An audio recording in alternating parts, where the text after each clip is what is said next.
नमस्कार फ्रेंड्स, सीमा smart kitchen को आपण समस्त को स्वागत। आज मु बनैबी पणस पिठू।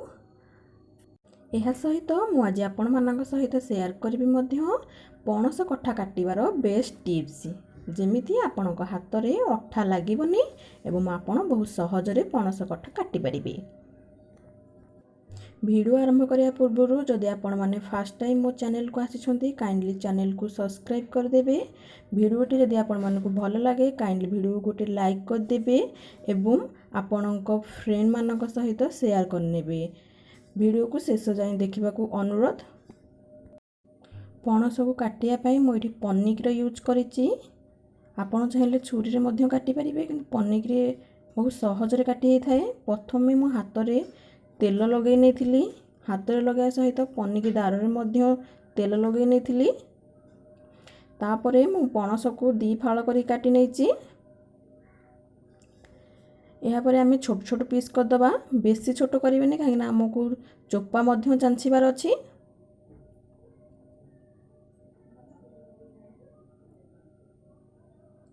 आपण मझिरे मझिरे जितेबाला आपण हाथ को टिके टिके अठा लगुथिबो मझिरे मझिरे तेल लगे पारिबे। लगे नियंतु देखंदु मैं भी मो हाथ को अठा टिके लागिला सेथिपाई मु एबे तेल लगे नेउची। हाथ रे लगे सहित पनिक रे मध्य लगे नउची। एबे मु चोपा चांची नउची।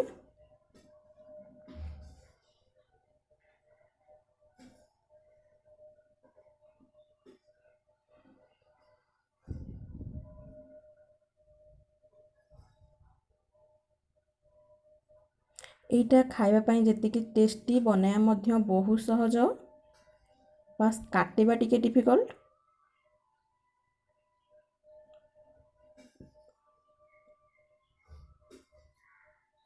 किंतु एही वीडियो देखिबा परे आपन को पणस काटिया पई जम्मा भी डिफिकल्ट हबनी।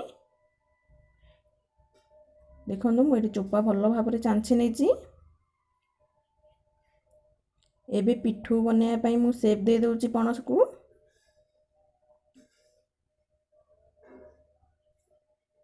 एई साइज रे मु नै जाईची।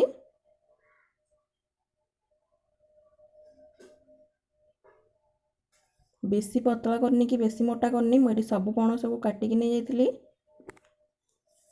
एबे मु ताकू भल भाबरे पानी रे धोई नेची एवं ताकू 2 मिनिट पई सिझिबा को छाडी देबी। लूण हळदी पकेकी मु एठी सिझेई नउची।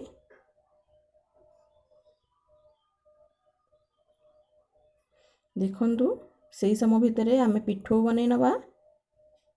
एठी मु चावल चूना नहीं जाइची, चावल को भल भाबरे चलेकी नहीं जाइची चूना।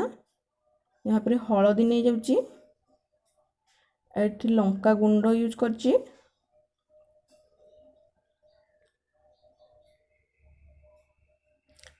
स्वाद अनुसार लूण,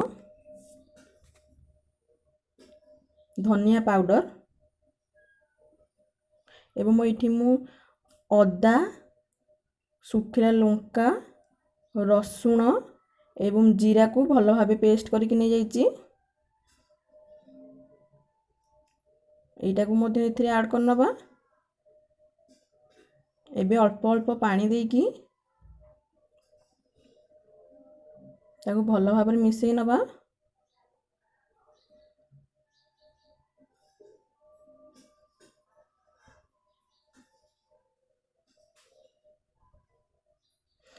पिठोटा बेसी पानिया करेनि कि बेसी बहलिया मध्य करेनि।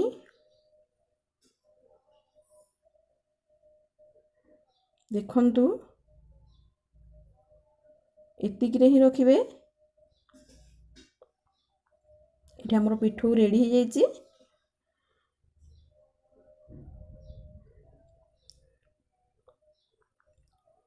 एठी हमर पणस सिझिकी पूरा रेडी हो जाइची। एबे आमे पिठो रे गोलेबा एवं गोटे गोटे नहीं कि पलम रे पकेबा।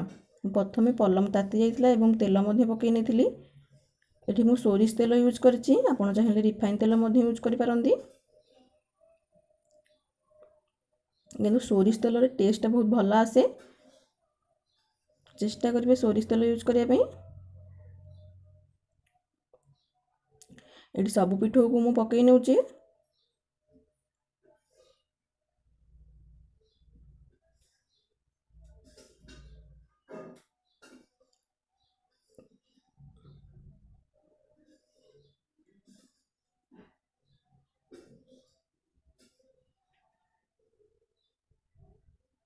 देखंतु एटी पिठो गोटे पट साइड हेई गलानी मु ताकू लौटै नउची।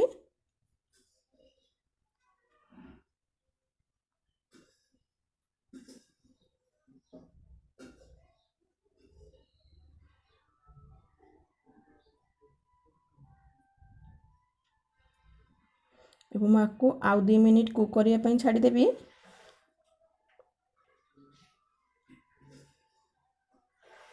एवं चारिपटे तेल मध्य बुले नउची।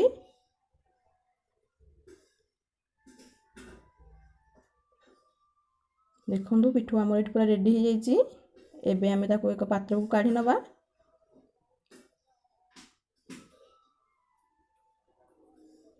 आशा करूची मोर ए रेसिपीटी आपण मानकु निश्चित भावे भल लागिथिबो। जदि आपण मानकु मोर ए रेसिपीटी भल लागिथाए काई लाइक कर देबे। वीडियो को आपनक फ्रेंड मानक सहित शेयर कर नेबे एवं आपनकर मतामत कमेंट बॉक्स रे निश्चित भावे जणाइबे। मु आपनकु निश्चित भावे रिप्लाई देबी। एही परि भाबरे नुआ नुआ रेसिपी रो वीडियो सर्वप्रथमे देखिया पई चैनल को सब्सक्राइब करबा को जमा भी भूलिबेनी। आज पई रहूची नमस्कार।